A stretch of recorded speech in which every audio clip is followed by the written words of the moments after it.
Chapter 10 of My Ántonia by Willa Cather. For several weeks after my sled ride, we heard nothing from the Shamrads. My sore throat kept me indoors, and grandmother had a cold which made the housework heavy for her. When Sunday came, she was glad to have a day of rest. One night at supper, Funks told us he had seen Mr. Shamrads out hunting.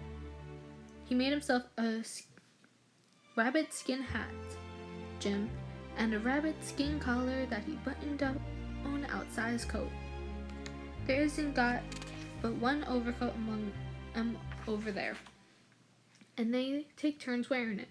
They seem awful scared of cold and stick in that hole in the bank like batters. All but the crazy boy, Jake put in. He never wear the coat. Curtis says he's horrible strong and can stand anything. I guess rabbits must get scarce in that locality. Ambrose came along by a cornfield yesterday where I was at working and showing me 3 prairie dogs he'd shot. He asked me if they were good to eat. I spit and made a face and took on to scare him, but he didn't seem like he was smart me and put him back in his sack and walked off. Grandmother looked up in alarm and spoke to grandfather.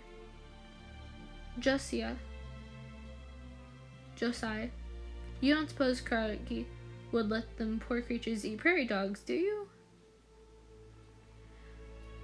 You had better go over and see our neighbors tomorrow, Emmeline, he replied gravely.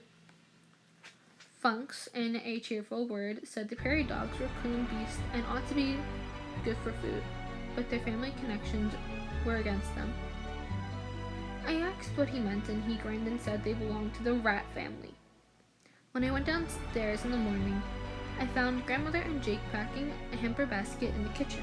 Now, Jake, grandmother was saying, if you find the old rooster that got his comb frozen, just give him neck a twist, and it'll be good along. There's no good reason why Miss Shamrad can't have got hens from her neighbors last fall and had a hen house going now. I reckon she was confused and didn't know where to begin. I've come strange to a new country myself, but I never forgot hens are a good thing to have, no matter what you don't have. Just as you say, ma'am, said Jake. But I hate to think of Craigie getting a leg of that old rooster. He tramped out through this long cellar and dropped the heavy door behind him. After breakfast, grandmother and Jake and I huddled ourselves up, climbing into the old front wagon seat. As we approached the Shamrads, we heard the frosty whine of the pump and saw Ántonia, her head tied and her cotton dress blown down against her, drawing all her weight into the plumb handle as it went down and up. She heard her wagon, looked over her shoulder, and chased up her pail of water, starting at a run for the hole in the bank. Jake helped grandmother to the ground, saying he would bring the provisions after he had blanketed his horses. We went slowly up the icy patch towards the door sunk in the draw side. Blue puffs of smoke came from the stove pipe that stuck out through the grass and snow. The wind whisked them roughly around. Mr. Mad opened the door before we knocked and seized grandmother's hand. She did not say, "How do," as usual, but at once began to cry, talking very fast in her own language, pointing to her feet, which were tied up in rags, and looked about accusingly at everyone. The old man was sitting on a stump behind the stove, crouching over as if he was trying to hide from us. Jaka was on the floor and at her feet, her kitten in her lap. She peeped out at me and smiled, but glancing up at her mother, hid again. Ántonia was washing pans and dishes in a dark corner. The crazy boy laid under the only window, stretching on a gunny stack stuffed with straw. As soon as we entered, she threw a ground sack over the crack of the bottom of the door. The air in the cave was stifling, and it was very dark too. A lighted lantern hung over the stove, threw out a feeble yellow glimmer. Mr. Mad snatched off the covers of 2 barrels behind the door and made us look into them. In one there were some potatoes that had been frozen and were rotting. In the other was a little pile of flour. Grandmother murmured something in embarrassment, but the Bohemian woman laughed scornfully, a kind of whining laugh, and caught up an empty coffee pot from the shelf, took it at us with a looking positively convinced. Grandmother went on talking in her polite Virginia way, not admitting their stock's need or her own remnants until Jake arrived with the hamper, as if in direct answer to Miss Schmad's reproach. Then the poor woman broke down. She dropped on the floors behind her crazy son, hid her face on her knees, and sat crying bitterly. Grandmother paid no heed to her, but called Ántonia to come and help empty the basket. Tony left her corner reluctantly. I'd never seen her crash like this before. "You not mind my poor Manka, Miss Burden. She's so sad," she whispered as she wiped her wet hands on the skirt and took the things grandmother handed her. The crazy boy, seeing the food, began to make soft gurgling noises and stroked his stomach. Jake came in again, this time with a sack of potatoes. Grandmother looked about in perplexity. "Haven't you got any sort of cave or cellar outside, Ántonia? This is no place to keep vegetables. How did your potatoes get frozen?"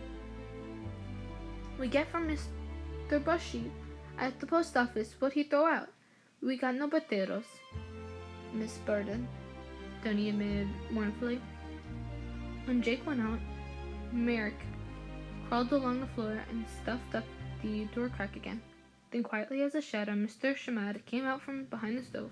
He stood brushing his hands over his smooth gray hair as if he was trying to clear away a fog about his head. He was clean and neat as usual, with his green necktie and his squirrel pin. He took grandmother's arm and led her behind the stove to the back of the room. The rear wall was another little cave, a round hole, not much bigger than an oil barrel, scooped out in the black earth. When I got up on one of the stools and peered in, I saw some quilts and a pile of straw. The old man held the lantern. "Joka," he said in a low, despairing voice. "Joka, me Ántonia." Grandmother drew back. "You mean they sleep in there? Your girls?" He bowed his head. Tony slipped under his arm. "It's very cold on the floor, and this is warm like the bachelor's hold. I like for sleep there," she insisted eagerly. "My mom can have nice bed with pillows from our old Nkis in Bohemia. See, Jen?" She pointed at the narrow bunk which Karski built against the wall for himself before Schmads came. Grandmother said, "Sure enough. Where would you sleep, dear?" "I don't doubt you're warm there. You'll have a better home after a while, Ántonia, and then you'll forget all about these hard times." Mr. Schmad made grandmother sit down on the only chair and pointed his wife to a stool beside her. Standing before them with his hands on Antonia's shoulder, he talked in a low tone, and his daughter translated. He wanted us to know that they were not beggars in the old country. He made good wage, and his family were respected there. He left Bohemia with more than $1,000 in savings. But after their passage money was paid, he had lost on exchange in New York, and the railway fares to Nebraska were more than they had expected.